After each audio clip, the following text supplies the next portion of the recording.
तो नमस्कार दोस्तों, आप सभी का फिर से मोस्ट वेलकम है मैथ वाला के एक न्यू एपिसोड में। तो दोस्तों, जैसे आप सभी को पता है कि एक सीरीज चल रहा है जिसका नाम है घटना चक्र सीरीज। घटना चक्र सीरीज का ये आपका दूसरा वीडियो है। पहला वीडियो में आपका मॉडर्न हिस्ट्री कंप्लीट कराया गया, टोटल का टोटल जितना भी ऑब्जेक्टिव क्वेश्चन था टोटल कंप्लीट करा दिया गया है। इस वीडियो में आपका प्राचीन भारतीय इतिहास है, आधुनिक कंप्लीट हो गया है, आधुनिक आपको कंप्लीट करा दिया गया है। और इस वीडियो में आपका क्या है, तो प्राचीन भारतीय इतिहास टोटल एक ही वीडियो में समाप्त होगा, चाहे वो जितना क्वेश्चन है, शायद 200 प्लस क्वेश्चन इसमें आपको देखने को मिलेगा। तो आप लोग आशा करेंगे कि वीडियो को शुरू से अंत तक देखिएगा, और यदि चैनल पर नए हैं तो चैनल पर सब्सक्राइब कर लीजिएगा और वीडियो को लाइक करके वीडियो को आराम से तसल्ली से शुरू से अंत तक देखिएगा, क्योंकि आगे आने वाला एग्जाम है बीपीएससी 72 में भी पड़ेगा, एडीओ का एग्जाम भी होने वाला है, दरोगा मेंस भी होने वाला है। तो सभी के लिए काफी इंपॉर्टेंट वीडियो है, क्योंकि कोई भी एग्जाम हो बीपीएससी घटना चक्र से ऐसा नहीं हो सकता कि क्वेश्चन नहीं पूछेगा, कंफर्म एक क्वेश्चन पूछेगा। लगभग 60 से 70% क्वेश्चन इस बुक से आपको मैच करेगा। तो इसलिए दोस्तों, इस बुक को टोटल कवर किया जाएगा, math, reasoning, science, history, polity, geography, total का टोटल इस वीडियो को हम कवर करेंगे इस बुक को। तो आप लोग चैनल को सब्सक्राइब कर लीजिएगा, ताकि आप लोग को टोटल का टोटल वीडियो आप सबके पास पहुंच जाए। तो चलिए बिना समय गंवाए स्टार्ट करते हैं, और आप लोग बिना समय गंवाए चैनल को सब्सक्राइब कर लीजिए और वीडियो को लाइक करके आगे बढ़ जाइएगा। तो देखिए, आपके स्क्रीन पे पहला क्वेश्चन आपके सामने आ चुका है। क्या है, तो प्राचीन भारतीय इतिहास है। और क्या है, तो पाषाण काल से पहला क्वेश्चन है कि भारत में पशुपालन एवं कृषि के प्राचीनतम साक्ष्य प्राप्त हुए थे। ये प्राप्त हुए थे कहां से, तो बोलेगा सर मेहरगढ़ से। ऑप्शन नंबर डी इसका राइट आंसर है। नेक्स्ट क्वेश्चन है, निम्नलिखित में से किसको कैथोलिक युग भी कहा जाता है। तो कैथोलिक युग कहा जाता है किसको, तो ताम्र पाषाण युग को कैथोलिक युग कहा जाता है। ऑप्शन नंबर सी इसका राइट आंसर हो जाएगा। ये बोला है प्रथम मानव जीवाश्म भारत की किस नदी से प्राप्त हुआ था। तो प्रथम मानव जीवाश्म आपको प्राप्त हुआ था, ऑप्शन नंबर सी नर्मदा नदी से। नेक्स्ट क्वेश्चन है कि निम्नलिखित में से किस राज्य में भीम बेटका स्थल है। तो भीम बेटका आपको पता होगा कि मध्य प्रदेश इसका राइट आंसर हो जाएगा। नेक्स्ट क्वेश्चन है, सूची को मिलान करना है। एक तरफ है नवपाषाण कालीन, दूसरा भी एक तरफ स्थल है और राज्य दिया गया है कि कौन सा राज्य में स्थित है। तो उतनूर है, तो उतनूर आपका हो जाएगा ये आपका तेलंगाना में है। चिरांद हो जाएगा आपका, तो चिरांद आपका हो जाएगा बिहार में है। ये हो जाएगा गुफ कराल, तो गुफ कराल आपका हो जाएगा कश्मीर में है। और पय्यपल्ली हो जाएगा आपका तमिलनाडु में है। तो ऑप्शन नंबर सी इसका राइट आंसर हो जाएगा। नेक्स्ट क्वेश्चन देखिएगा, फिर से है मिलान करने वाला। एक तरफ स्थल है, एक तरफ आपकी नदियां दिया गया है, तो चलिए मिलान करते हैं इसको भी। आहार आपका हो जाएगा, तो आहार हो जाएगा आपका ये बनास में है, आहार हो जाएगा बनास में। कायथा है, तो का से कायथा, का से काली नदी, काली सिंध। फिर सावलदा, तो सावलादा हो जाएगा ऑप्शन नंबर इसका एक ताप्ती। अब मालवा हो जाएगा आपका नर्मदा। तो इस प्रकार ऑप्शन नंबर सी इसका भी राइट आंसर हो जाएगा। फिर देखिएगा अब आ गया सैंधव सभ्यता और संस्कृति। पहला क्वेश्चन देखिएगा, बोल रहा है सिंधु सभ्यता निम्नलिखित में से किस युग में पड़ती है। तो सिंधु सभ्यता पड़ती है आपका आदि ऐतिहासिक युग में। राइट आंसर इसका है आदि ऐतिहासिक युग, सॉरी काल।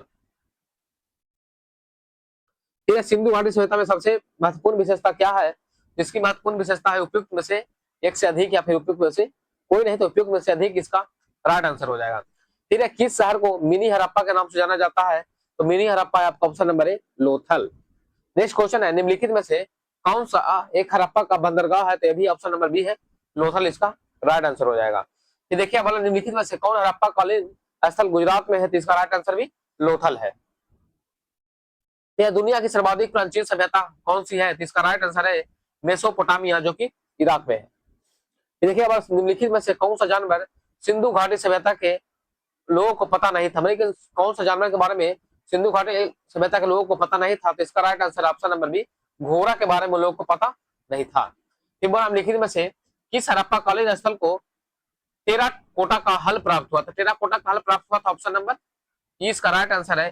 देखिए बोला प्रश्नगत विकल्पों में बनमाली हरियाणा, कालीबंगा राजस्थान नामक सिंधु घाटी में हल की खोज संबंधित यानी कि कहां कहां, तो बनमाली में भी हुआ था और कालीबंगा, इसलिए ऑप्शन नंबर ऊपर से एक से अधिक हो जाएगा।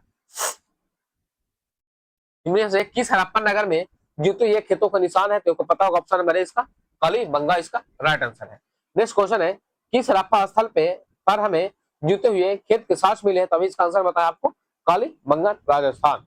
फिर है हड़प्पा में मिट्टी के बर्तनों पर सामान्यतः किस रंग का उपयोग हुआ करता था, तो इसका राइट आंसर है लाल। फिर है हड़प्पा में मिट्टी के बर्तनों पर सामान्यतः किस रंग का उपयोग होता था, ऑप्शन नंबर ए हो जाएगा लाल। फिर है आईआईटी खड़गपुर के अध्ययन दल की रिपोर्ट के अनुसार लगातार कितने वर्षों की न के बराबर वर्षा का होना सिंधु घाटी सभ्यता का पतन का कारण रहा था, इसका जो राइट आंसर है लगातार 900 वर्ष होता है। फिर आ गया वैदिक काल। बोलेगा निम्नलिखित में से कौन एक ऋग वैदिक युग से संबंधित नहीं है, इसका राइट आंसर है ऑप्शन नंबर बी गार्गी।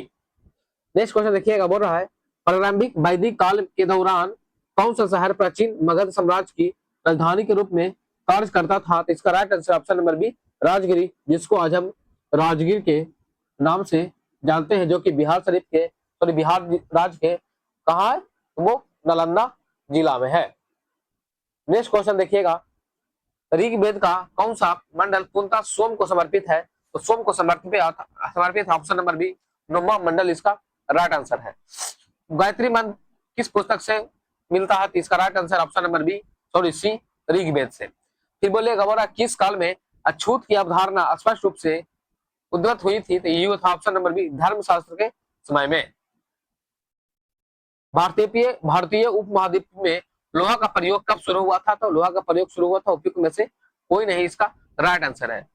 बोग जाकोई का महत्व इसलिए है क्योंकि वहां जो अभिलेख प्राप्त हुए उसमें उनमें वैदिक देवी एवं देवताओं का वर्णन मिलता है, तो ऑप्शन नंबर ए इसका राइट आंसर हो जाएगा। नेक्स्ट क्वेश्चन है प्रसिद्ध 10 राजाओं का युद्ध किस नदी के तट पर लड़ा गया है, तो ऑप्शन नंबर बी इसका राइट आंसर है परुसनी। नेक्स्ट क्वेश्चन है उत्तर वैदिक काल के दौरान रचित किस प्राचीन ग्रंथ में दार्शनिक भाजन और ब्रह्मांड विज्ञान और नैतिकता पर चर्चाएं शामिल है, तो ऑप्शन नंबर ए इसका राइट आंसर है उपनिषद।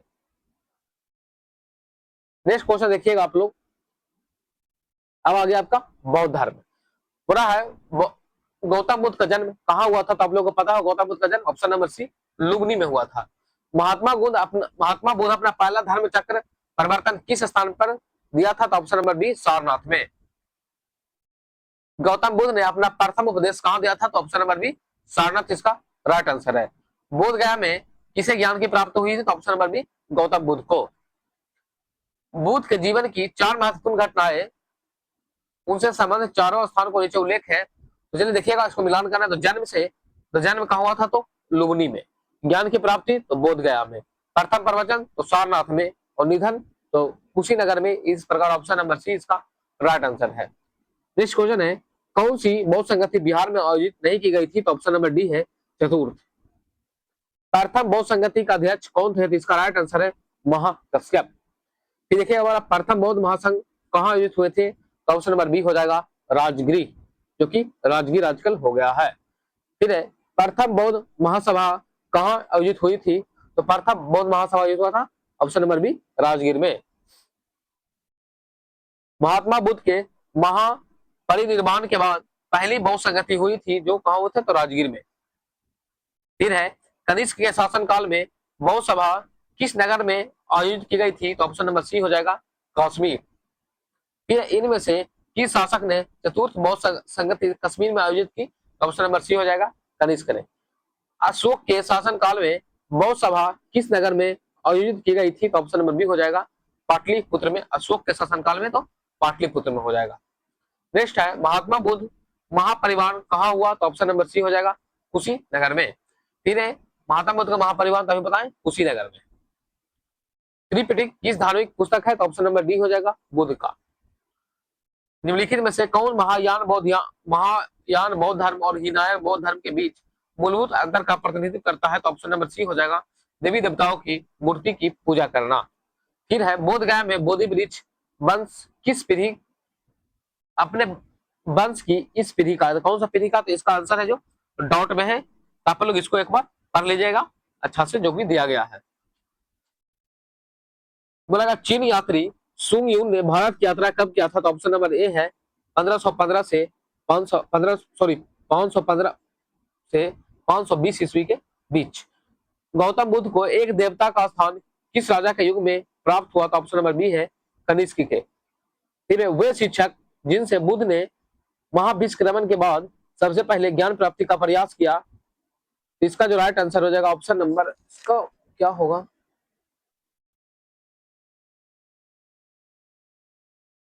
एक मिनट इसको रोकिए, इसको लास्ट में इसको आंसर देंगे। नेक्स्ट क्वेश्चन है, निम्नलिखित में से कौन सी बौद्ध धर्म तथा जैन धर्म में समान नहीं है? तो कौन सा नहीं है? तो आत्म दमन। ये देखिए हमारे निम्नलिखित में से कौन सी बौद्ध धर्म तथा जैन धर्म में समान नहीं है? तो आत्मदमन इसका राइट आंसर है, ऑप्शन नंबर सी। फिर आ गया जैन धर्म। महावीर स्वामी का जन्म कहाँ हुआ था? तो ऑप्शन नंबर ए इसका राइट आंसर है, कुंभग्राम में। भगवान महावीर का प्रथम शिष्य कौन था? तो इसका राइट आंसर है, महावीर का प्रथम शिष्य, उसका नाम था जमाली। नेक्स्ट क्वेश्चन है, भगवान महावीर का प्रथम शिष्य, ऑप्शन नंबर ए हो जाएगा जमाली।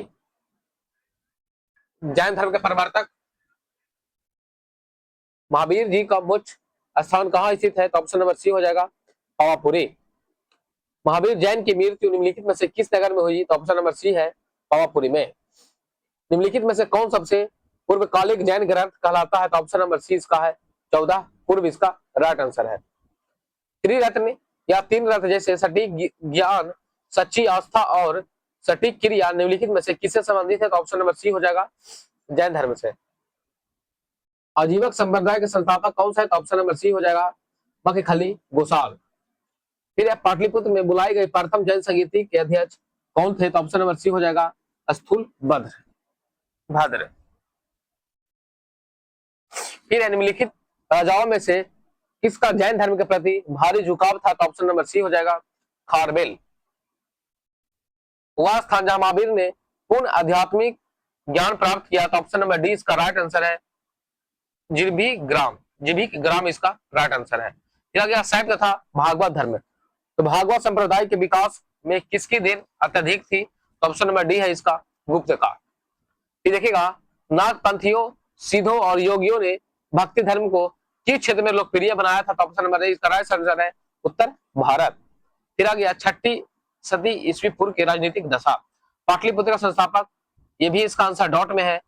पाटलिपुत्र की स्थापना जो अजातशत्रु ने गंगा और सोन नदी के संगम पर पाटलिपुत्र की एक किला बनाकर की थी। उदयन ने मगध साम्राज्य की राजधानी राजगीर से पाटलिपुत्र स्थानांतरित की थी। बिहार लोकसभा आयोग ने इसका उत्तर ए को माना है, जो कि त्रुटि पूर्ण है, तो इसका आंसर डॉट में है।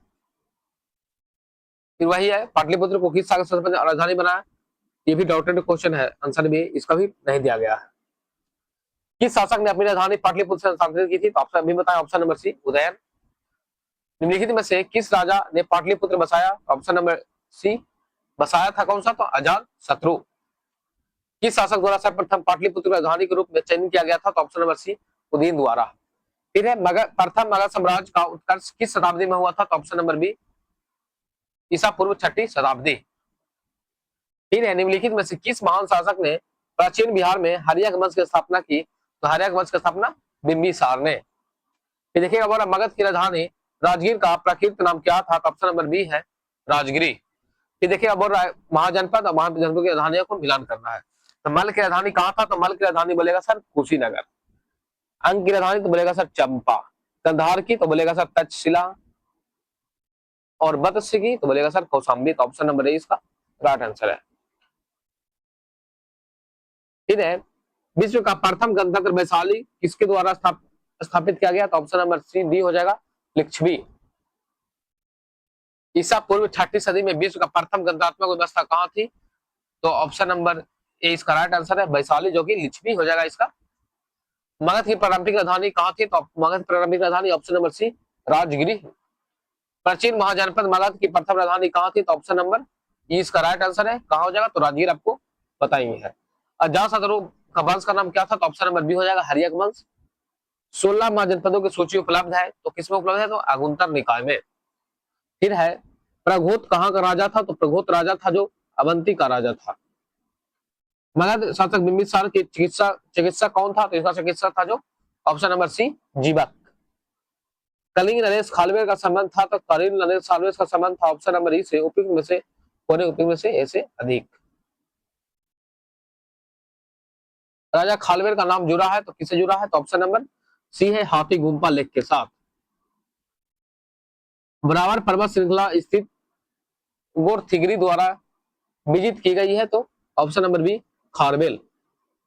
अंग जनपद की राजधानी कहाँ, तो अंग जनपद की राजधानी चंपा हो जाएगा। यूनानी आक्रमण के बारे में अब हम लोग पढ़ेंगे। निम्नलिखित में से मगध का कौन सा राजा सिकंदर महान के समकालीन थे, तो ऑप्शन नंबर बी हो जाएगा धनानंद। फिर है मौर्य साम्राज्य। चंद्रोकोटस ने चंद्रगुप्त मौर्य की पहचान किसने की, तो ऑप्शन नंबर ए है, ऑप्शन नंबर ए इसका विलियम जोन्स। भारत में पहले साम्राज्य की स्थापना किस शासक के द्वारा की गई थी, तो ऑप्शन नंबर ए इसका राइट आंसर है चंद्रगुप्त मौर्य। फिर बोलेगा, देखिएगा निम्नलिखित में से किस मौर्य राजा ने दक्कन की विजय प्राप्त की थी, तो दक्कन की विजय प्राप्त किए थे चंद्रगुप्त ने। किसके ग्रंथ में चंद्रगुप्त मौर्य का विशिष्ट रूप से वर्णन हुआ है, तो वह है option number C Vishakha Dutt ने। मेघासनी दूत था, तो किसका दूत था, तो सेल्यूकस का। मेघासनी ने भारतीय समाज को कितनी श्रेणियों में विभाजित किया है, इसका आंसर आप लोग कमेंट बॉक्स में जरूर दीजिएगा, क्योंकि ये ऑप्शन है जो इनकम्प्लीट है। तो आप लोग इसका आंसर गूगल से देखकर आप लोग देख सकते हैं। इसका आंसर कमेंट बॉक्स में आप लोग जरूर लिख दीजिएगा, ताकि और भी लोगों को हेल्प हो जाएगा। वह स्रोत जिसमें पाटलिपुत्र के प्रशासन का वर्णन उपलब्ध है, तो किसमें है, तो ऑप्शन नंबर सी इंडिका में। तो सूची को मिलान करना है, तो चोल गंगम झील, तो चोल गंगम झील हो जाएगा राजेंद्र प्रथम। धर्म महामात्र की नियुक्ति इसका हो जाएगा अशोक। प्रयाग की सभा, तो प्रयाग की सभा को हो जाएगा हर्षवर्धन। सुदर्शन झील, तो चंद्रगुप्त मौर्य। तो ऑप्शन नंबर ए इसका राइट आंसर है। अभिलेख जिससे यह प्रमाणित होता है कि चंद्रगुप्त प्रभाव पश्चिम भारत पर था, कि किसका हो जाता, रुद्रनामन का जूनागढ़ शिलालेख।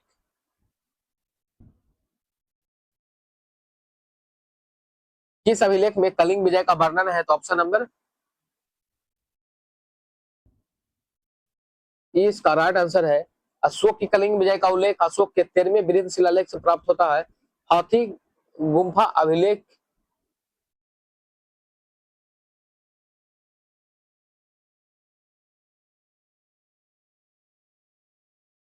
एक मिनट मुझे इसका आंसर रूपी में से कोई नहीं दिया गया है ना। अशोक के कलिंग विजय का उल्लेख अशोक के 13वें बृहद शिलालेख से प्राप्त होता है। हाथी गुम्फा अभिलेख चौधरी राजा खारवेल के आत्मकथा की प्रस्तुति है। यह गुफा भुवनेश्वर के पास उदयगुरी पहाड़ी में स्थित है, तो इसका राइट आंसर है ऑप्शन नंबर ई।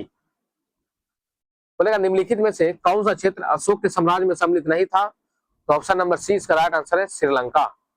केवल वह स्तंभ जिसमें अशोक ने स्वयं को मगध का सम्राट बताया है, तो इसका राइट आंसर है महाबरू स्तंभ, ऑप्शन नंबर डी।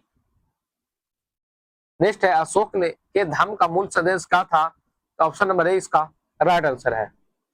अपने शिलालेख में अशोक समानता किस नाम से जाने जाते हैं, ऑप्शन नंबर बी इसका राइट आंसर है प्रियदर्शी। क्या होगा, प्रियदर्शी। फिर देखिएगा अशोक के शिलालेख में प्रयुक्त भाषा है, तो कौन सा भाषा, तो ऑप्शन नंबर बी हो जाएगा प्राकृत भाषा।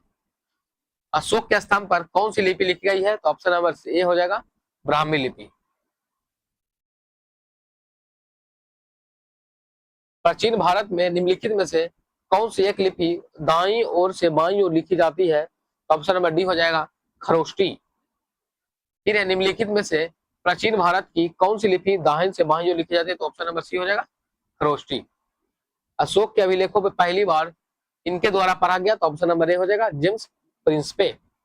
पाटलिपुत्र को किस शासक ने सर्वप्रथम अपनी राजधानी बनाई, तो ऑप्शन नंबर ए हो जाएगा चंद्रगुप्त मौर्य। मौर्य वंश का अंतिम शासक, तो ऑप्शन नंबर सी हो जाएगा बृहदत्त। अंतिम मौर्य सम्राट था, तो अंतिम मौर्य सम्राट था बृहदत्त। मौर्य काल में शिक्षा का सर्वाधिक प्रसिद्ध केंद्र था, तो ऑप्शन नंबर सी हो जाएगा तक्षशिला। आ जाएगा मौर्योत्तर काल। प्राचीन भारत में निम्नलिखित राजवंशों को पर विचार कीजिए, शुंग वंश, मौर्य वंश, इसको मैंने सही कालक्रमों से सजाना है। तो सबसे पहले हो जाएगा मौर्य काल, मौर्य के बाद हो जाएगा शुंग, शुंग के बाद हो जाएगा कन्नब, कन्नब के बाद हो जाएगा कुषाण। ऑप्शन नंबर ए इसका राइट आंसर है। ताम्रपत्र लेख दर्शाते हैं कि प्राचीन काल में बिहार के राज्यों का संपर्क था, तो ऑप्शन नंबर डी हो जाएगा जावा सुमात्रा से। स्वर्ण भूमि का वह राजा कौन था जिसने नालंदा में एक बौद्ध विहार की स्थापना की तथा उसके रख रखाव हेतु अपने द्वीप द्वारा देवपाल में 5 गांव दान देने के लिए प्रार्थना की थी? तो ऑप्शन नंबर सी है बालपुत्र देव। प्राचीन भारत के स्थल और वर्तमान किस राज्य में है? तो कर्ण सुवर्ण हो जाएगा। इसका जो राइट आंसर है कर्ण सुवर्ण है पश्चिम बंगाल में। प्रयाग ज्योतिषी, तो प्रयाग ज्योतिषी हो जाएगा ऑप्शन नंबर बी गुजरात में। गिरनार, तो गिरनार असम में। एक मिनट हो जाइए, गलत हो गया, गलत मैच हुआ है, फिर से कर्ण सुवर्ण हो जाएगा पश्चिम बंगाल में। प्रयाग ज्योतिषी हो जाएगा असम में। गिरनार हो जाएगा गुजरात में और प्रतिष्ठान हो जाएगा महाराष्ट्र में। तो ऑप्शन नंबर 20 का राइट आंसर है। किस अभिलेख में रुद्रावन प्रथम को विभिन्न उपलब्धियां वर्णित है? ऑप्शन नंबर ए है जूनागढ़ में। दूसरी शताब्दी के आसपास रचित संस्कृत के शिलालेख के अनुसार सुदर्शन झील एक कृत्रिम जलाशय की मरम्मत किसने की थी? तो ऑप्शन नंबर सी है रुद्रावन ने।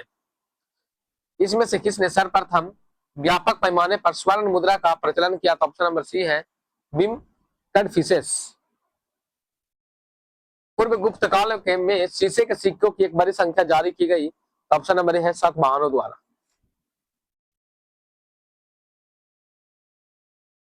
फिर आ गया आपका गुप्त एवं गुप्तोत्तर युग। ऑप्शन नंबर क्वेश्चन नंबर एक है कि किस युग शासक ने अपने बड़े भाई की हत्या कर सत्ता प्राप्त की थी? तो ऑप्शन नंबर सी इसका राइट आंसर है चंद्रगुप्त द्वितीय। प्राचीन भारत का नेपोलियन, तो चंद्रगुप्त सॉरी समुद्रगुप्त इसका राइट आंसर है। ऐसे कैसे है भाई?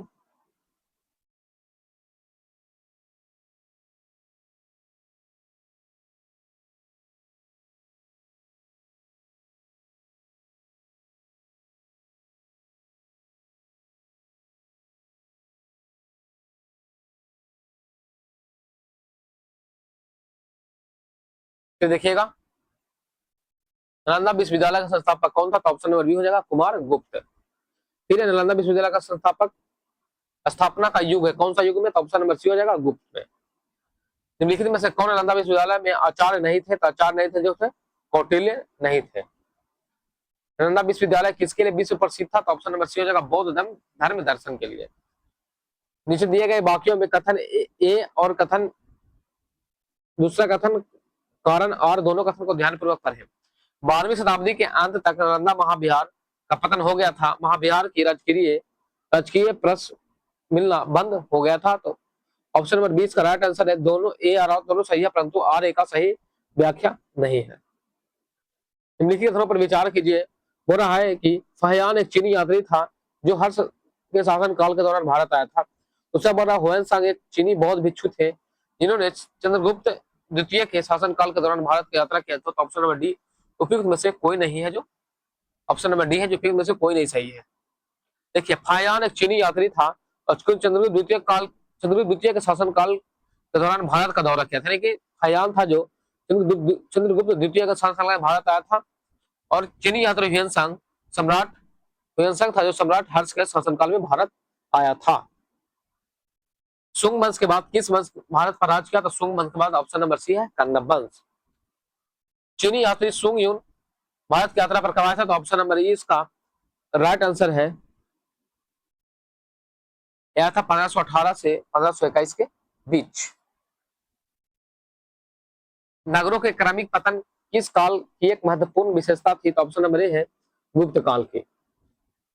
निम्नलिखित में से कौन सा बंदरगाह गुप्त काल में उत्तर भारतीय व्यापार के लिए उपयोग किया जाता है? तो ऑप्शन नंबर ई इसका राइट आंसर है। गुप्त काल में बंगाल में त्रावणलिप्ति एक प्रमुख बंदरगाह था जहां से उत्तर भारत के साथ साथ दक्षिण पूर्व एशिया, चीन, लंका एवं जावा, सुमात्रा आदि देशों के साथ व्यापार होता था। पश्चिम भारत का प्रमुख बंदरगाह भृगु कच्छ बहुचार था जहां से पश्चिम देशों के साथ समुद्री व्यापार होता था। इसके अलावा कल्याण तथा कैसा में भी उत्तरी व्यापार होता था, उत्तर भारतीय व्यापार होता था। तो गुप्त काल में उपयुक्त में से एक से अधिक हो जाएगा। तो यहाँ पे ताम्रपल्ली भी है, बहुचार भी है, जिसके कारण ऑप्शन नंबर ई इसका राइट आंसर है। किस शासक वंश ने मंदिरों एवं ब्राह्मणों को सबसे अधिक अनुदान दिया था? तो ऑप्शन नंबर ए है गुप्त वंश ने। गुप्त युग में भूमि राजस्व की दर क्या थी? तो उपज का छठा भाग। ऑप्शन नंबर 20 का राइट आंसर है। धर्म शास्त्रों में भू राजस्व का दर क्या था? तो ऑप्शन नंबर सी 1/6। अमर कोश के अनुसार भूमि के प्रकारों पर विचार करें। ए है उर्वरा उपजाऊ, बी है मरु रेगिस्तान, सी है साध वाला घास, डी है देव मातृक वर्षा से संचित। ऑप्शन नंबर डी इसका राइट आंसर उपयुक्त में से एक से अधिक। प्रसिद्ध इलाहाबाद प्रशस्ति का लेखक कौन है? तो ऑप्शन नंबर बी हो जाएगा हरि सेन। निम्नलिखित में से किस वंश के शासकों को पुराणों में श्री पर्वतीय कहा गया? तो ऑप्शन नंबर ई है इक्ष्वाकु। राजा प्रवर सेन के बारे में निम्नलिखित कथनों पर विचार करें। ये बोला यह बाक्टर वंश के वास्तविक संस्थापक था। इनका साम्राज्य उत्तर में बुंदेलखंड से दक्षिण में हैदराबाद तक था। वह अपने पिता बिंद शक्ति के उत्तराधिकारी बने। उनका उल्लेख पुराणों में मिलता है। निम्नलिखित में से कौन सा कथन सही है? तो ऑप्शन नंबर डी हो जाएगा उपयुक्त में से एक से अधिक। हुन राजा तोरमान किस औलिकर राजा द्वारा पराजित किया गया था? तो ऑप्शन नंबर बी है प्रताप वर्धन। वर्धन राजवंश की स्थापना किसने की? तो ऑप्शन नंबर ए है पुष्पभूति ने। कविमान निवासी था, तो कविमान निवासी था ऑप्शन नंबर डी उपयुक्त में से कोई नहीं। हर्षवर्धन के शासनकाल में किस चीनी यात्री ने भारत की यात्रा की थी? तो ऑप्शन नंबर बी है हुएनसांग। चीनी यात्री हुएनसांग ने किस विश्वविद्यालय में अध्ययन किया था? तो ऑप्शन नंबर डी है नालंदा विश्वविद्यालय ने। हुएनसांग भारत की यात्रा के समय सूती कपड़ों के उत्पादन के लिए सबसे प्रसिद्ध नगर था। तो ऑप्शन नंबर बी हो जाएगा मथुरा। निम्नलिखित में से किस शासक ने हर्ष के समय असम प्रशासन किया था? असम प्रशासन किया था ऑप्शन नंबर बी भास्कर ब्रह्मन। 7वीं शताब्दी ईस्वी के दौरान भारत का कौन सा शासक था जो बौद्ध धर्म का संरक्षण और सांस्कृतिक गतिविधियों के समर्थन के लिए जाना जाता था? तो ऑप्शन नंबर बी है हर्ष। गुप्त वाकाटक के युग में तार्किक तर्क और बहस पर ध्यान केंद्रित करते हुए भारतीय दर्शन के किस महत्वपूर्ण स्कूल का विकास हुआ? तो ऑप्शन नंबर सी है न्याय का। तो देखिएगा इनमें से किसने पहली बार यह व्याख्या की थी कि पृथ्वी के अपने धुरी पर घूमने के कारण प्रतिदिन सूर्योदय एवं सूर्यास्त होता है? तो ऑप्शन नंबर ए है आर्यभट्ट। फिर है इनमें से कौन गुप्त काल में औषधि के क्षेत्र में अपने कार्य के लिए जाने जाते हैं? तो उपयुक्त में से कोई नहीं या उपयुक्त में से एक से अधिक इसका राइट आंसर है। प्राचीन भारत में स्थापत्य काल मवार की गुफाओं का उपयोग किसके आश्रयगिरी के रूप में किया गया है? तो ऑप्शन नंबर ए है आजीविकों ने। भारतीय कला में स्तूप, चैत्य और विहार का निर्माण निम्नलिखित में से किससे संबंधित है? तो ऑप्शन नंबर सी है बौद्ध धर्म से।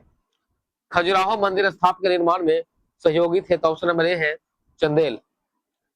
कला की गंधार शैली निम्न समय में फली फूली? तो ऑप्शन नंबर ए है कुषाणों के समय में। बुद्ध की प्राचीनतम प्रतिमा किस शैली में प्राप्त होती है? तो ऑप्शन नंबर ए है गंधार शैली में। झांसी के पास देवघर का मंदिर तथा इलाहाबाद प्रयागराज के पास गर्भा मंदिर की बनी मूर्तियां किस काल के महत्वपूर्ण अवशेष है? तो ऑप्शन नंबर बी है गुप्त काल के।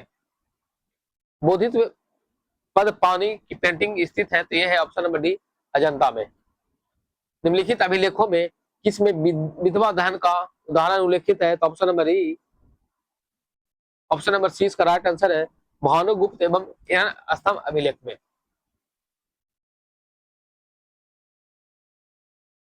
नेक्स्ट क्वेश्चन देखिएगा खजुराहो मंदिर स्थाप के निर्माण में सहयोगी थे? तो ऑप्शन नंबर ए है चंदेल। बराबुदुर विश्व में सबसे अद्भुत स्तूप है और इसकी मूर्ति और मूर्ति कला किसका शानदार उदाहरण है? तो ऑप्शन नंबर डी है भारत जावा कला का। चीनी स्रोत के अनुसार श्रीलंका के शासक मेघवर्मन ने गया में बौद्ध मंदिर बनवाने की अनुमति के लिए निम्नलिखित में से किस गुप्त राजा के पास एक मशीनरी भेजी थी? ऑप्शन नंबर सी है समुद्रगुप्त। दक्षिण भारत चोल चालुक्य एवं पल्लव एवं संगम युग चोल वंश का संस्थापक कौन था? ऑप्शन नंबर ए हो जाएगा विजयालय। चोल काल किसके लिए प्रसिद्ध था? तो ऑप्शन नंबर ए है ग्राम पंचायत। कौन सा मध्यकालीन भारतीय साम्राज्य व्यापक स्तर पर स्थानीय स्वशासन के लिए प्रसिद्ध था? तो ऑप्शन नंबर बी हो जाएगा चोल। कैलाशनाथ मंदिर किस वंश ने और किस राज्य में बनाया? तो ऑप्शन नंबर सी है पल्लव राज। कैलाशनाथ मंदिर पल्लव ने और तमिलनाडु में। निम्नलिखित में से कौन सा मंदिर कांचीपुरम में स्थित है? तो कांचीपुरम में है एकाम्बरेश्वर मंदिर। ऑप्शन नंबर डी इसका राइट आंसर है। तंजावुर में बृहदीश्वर मंदिर का निर्माण किस राजा द्वारा करवाया गया था? तो ऑप्शन नंबर ए है राजा राज प्रथम। निम्नलिखित में से किस चेर राजवंश की राजधानी कौन सी थी? तो चेर राजवंश की राजधानी कुरबुर या करूर इसका राइट आंसर है। निम्नलिखित राजवंशों में किसका उल्लेख संगम साहित्य में नहीं हुआ है? तो ऑप्शन नंबर ए है कदम्ब। संगम युग में उरैर किसके लिए विख्यात था? तो ऑप्शन नंबर बी है कपास के व्यापार का महत्वपूर्ण केंद्र। रोमन साम्राज्य से व्यापारिक संबंध किसके लिए स्थापित किए? तो ऑप्शन नंबर बी है चेर। फारसी यात्री अब्दुल रजाक भारत में किस राजा के शासन काल में आया था? तो ऑप्शन नंबर सी है देवराय द्वितीय। अब्दुल रजाक देवराय द्वितीय, इसको याद रखिएगा। प्राचीन साहित्य एवं साहित्यकार, निम्न में से किस भारतीय दर्शन ने परमाणु सिद्धांत का प्रतिपादन किया? तो ऑप्शन नंबर सी है वैशेषिक। कालिदास कुमार संभवम में किस पौराणिक चरित्र के जन्म की कहानी है? तो ऑप्शन नंबर बी है कार्तिकेय। मुद्राक्ष मुद्राक्षस का लेखक निम्न में से कौन है? तो ऑप्शन नंबर बी हो जाएगा विशाखा दत्त। इनका का लेखक कौन था? तो ऑप्शन नंबर बी है मेगास्थनीज। इनका का लेखक मेगास्थनीज। अब इसको मिलान करना है तो बृहद संहिता, तो बृहद संहिता हो जाएगा। वराहमिहिर, मूषिका तो अतुला, राजतरंगिणी कलहल और विक्रमादेवचरित तो बिल्हन। ऑप्शन नंबर डी इसका राइट आंसर है। सूची एक को सूची दो से मिलान करना है तो आधा अधूरा रह गया। कौटिल्य हो जाएगा अष्टधर, पाणिनि हो जाएगा अष्टाध्यायी। कलहन पुस्तक के लेखक तो ऑप्शन नंबर डी है राजतरंगिणी। कौटिल्य के पुस्तक अर्थशास्त्र किस विषय पर आधारित है? ऑप्शन नंबर डी इसका राइट आंसर है। देखिए यहाँ पे कौटिल्य चाणक्य द्वारा मौर्य काल रचित अर्थ का अर्थशास्त्र शासन के सिद्धांतों और अभ्यास की पुस्तिका है। समझ गए?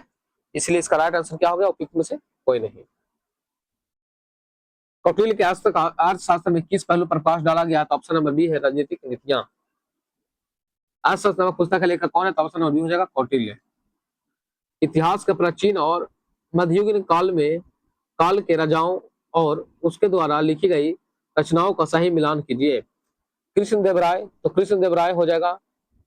तो कौन सा सही मिलान है ना? तो ऑप्शन नंबर 20 का राइट आंसर है महेंद्र बर्मन। मत विलास प्रहन इसका राइट आंसर है। पेरिप्लस ऑफ द इंथ्रियन सी किसने लिखा है? तो ऑप्शन नंबर ई है इसका राइट आंसर। पृथ्वीराज रासो तो चंद्रबरदाई। पृथ्वीराज रासो तो चंद्रबरदाई। स्वप्न भास दावता के लेखक कौन है? तो ऑप्शन नंबर बी हो जाएगा भास। कुमार संभवम तो हो जाएगा Kalidas. Option number D. Kiratarjuniya पुस्तक के लेखक कौन है? तो ऑप्शन नंबर डी हो जाएगा भारवी। उस स्रोत का नाम बताइए जो प्राचीन भारत के व्यापारिक मार्गों पर मौन है? तो ऑप्शन नंबर बी हो जाएगा मिलिंद कन्हो। हर्षचरित नामक पुस्तक का लेखक, तो ऑप्शन नंबर बी हो जाएगा बाणभट्ट। मिलान करना है तो चरक किससे संबंधित है? तो चरक बोलेगा सर चिकित्सा। ब्रह्मगुप्त तो गणित। बारमेहिर बारमेहिर बारमेहिर बारमेहिर ज्योतिषी। विशाखा दत्त तो नाटककार। ऑप्शन नंबर 20 का राइट आंसर है। राजनीति की प्रारंभिक पुस्तक नीति सार किसके द्वारा लिखी गई है? तो ऑप्शन नंबर सी इसका राइट आंसर है कामदक। पूर्व मध्यकाल, अब इसको पढ़ना है। कर्नाटक वंश का संस्थापक कौन सा है? तो नानदेव। कर्नाटक वंश अंतिम शासक तो हरि सिंह। विक्रमशिला के संबंध में विचार करना है आपको। कौन सा कथन गलत है? या बिहार के वर्तमान के बांका जिला में नहीं, ये हो जाएगा विक्रमशिला। तो बोलेगा सर भागलपुर। तो जैसे ही हो गया तो गलत हो गया, तो ये तो चलिए गलत ना पूछे तो ठीक है, ये सही है। इसकी स्थापना पाल वंश के राजा गोपाल प्रथम ने की थी, तो ये सेंटेंस भी सही है। बौद्ध धर्म का वर्ज्यान संप्रदाय कला फला फूला या खगोल विज्ञान तर्कशास्त्र कानून व्याकरण और दर्शन अन्य जीव के लिए अन्य विषय में पढ़ाए जाते हैं। तो इसका राइट आंसर है ऑप्शन नंबर ए, यानी कि 1 और 2 इसका राइट आंसर, यानी कि ये दोनों सेंटेंस जो गलत है। विक्रमशील नामक प्राचीन विश्वविद्यालय का संस्थापक बंगाल के किस शासक ने की? तो ऑप्शन नंबर हो जाएगा धर्मपाल। विक्रमशिला विश्वविद्यालय किसके द्वारा स्थापित किया गया? Option number B Dharmpal.